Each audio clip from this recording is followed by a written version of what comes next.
All right, one other thing on this DACA stuff, and I'm hitting it hard because it deserves to be hit hard. There's a great piece at Conservative Review run by our buddy Gaston Mooney. I'm editor-in-chief. He handles all the day-to-day operations. And our senior editor, Daniel Horowitz, brilliant, brilliant young man. He says there's 10 questions Trump and every Democrat must answer about dream amnesty, and not just every Democrat, the Republicans too. Number one, a mockery of the Constitution and statute. How can we expect other countries to respect our sovereignty when, even during the suspension of amnesty, you make it clear that you're willing to keep amnesty for 6 months and even reinstate the affirmative benefits if Congress does not act, just like Obama threatened? He's talking to Trump. Number two, amnesty after amnesty after amnesty, which we've talked about. Once we agree that there is a sense of urgency to grant amnesty, but not an emergency to first secure the border and end illegal immigration, what's to stop this amnesty from resulting in the same flood of new waves of illegal immigration, as has consistently happened in the past? An amnesty-first approach, with promises of enforcement later, has already been tried. It failed.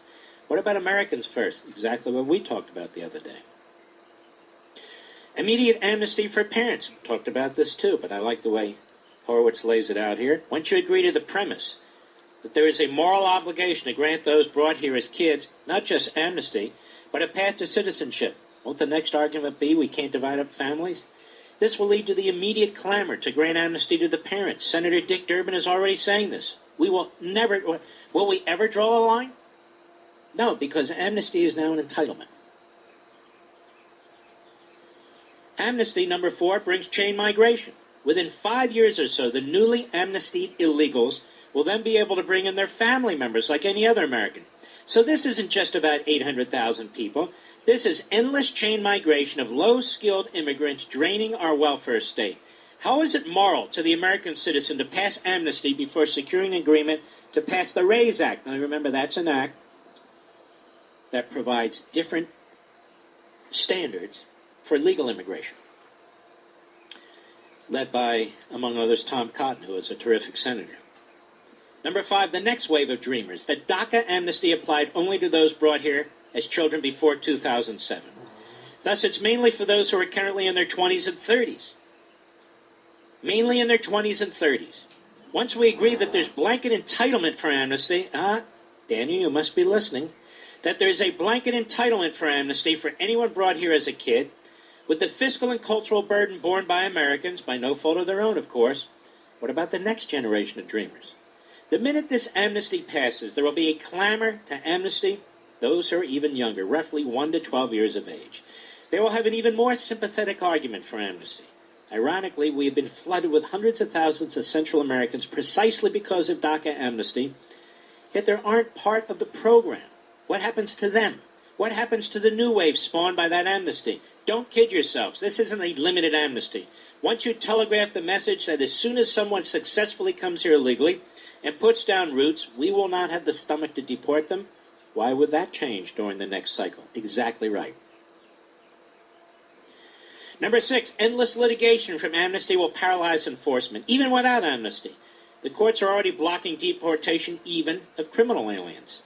Once amnesty's passed, sure, we can get broad criteria to only give green cards to good people, quote-unquote, but this will essentially burn all enforcement to the ground because so many people will have to be afforded the opportunity to litigate themselves into status, including criminal aliens. This is why amnesty always incentivizes a new flow. And there are not only good people. 30% of the Central American kids now coming over the border have ties to gangs. 30%. How's amnesty before judicial reform not national suicide? Number 7. How will this not become a massive fiscal drain on Americans? Despite the talk of dreamers being the most brilliant, productive people of all time, the reality is that they are by and large a poor demographic, particularly the ones from Mexico. And why officially they wouldn't be entitled to welfare immediately, they get billions in refundable tax credits. Moreover, because of the outrageous and unconstitutional policy of unqualified birthright citizenship for illegals, a travesty he says he covers in depth in his book, they can immediately secure welfare on behalf of American-born children. Number 8. Foreign nationals in control of our citizenship process.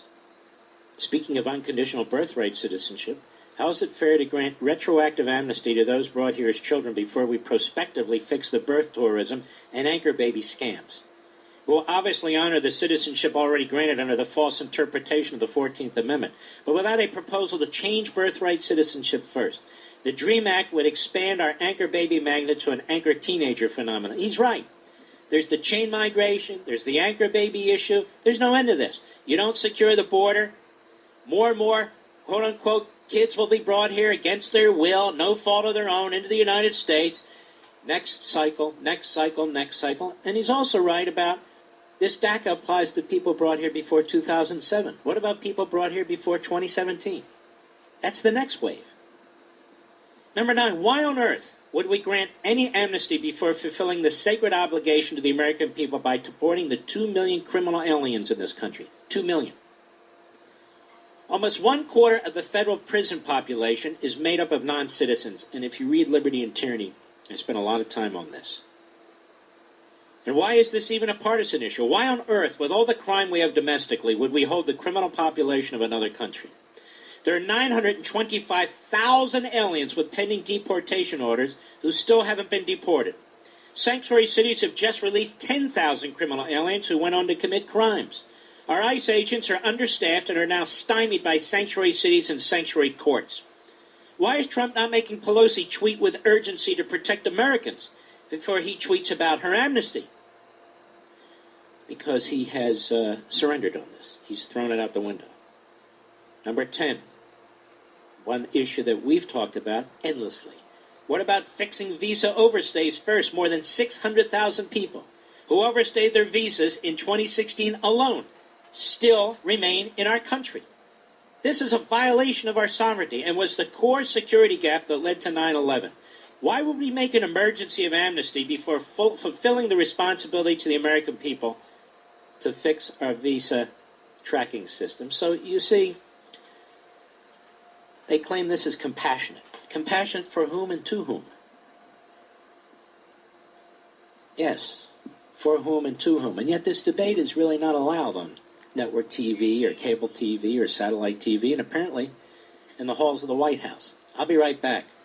Mark Levin.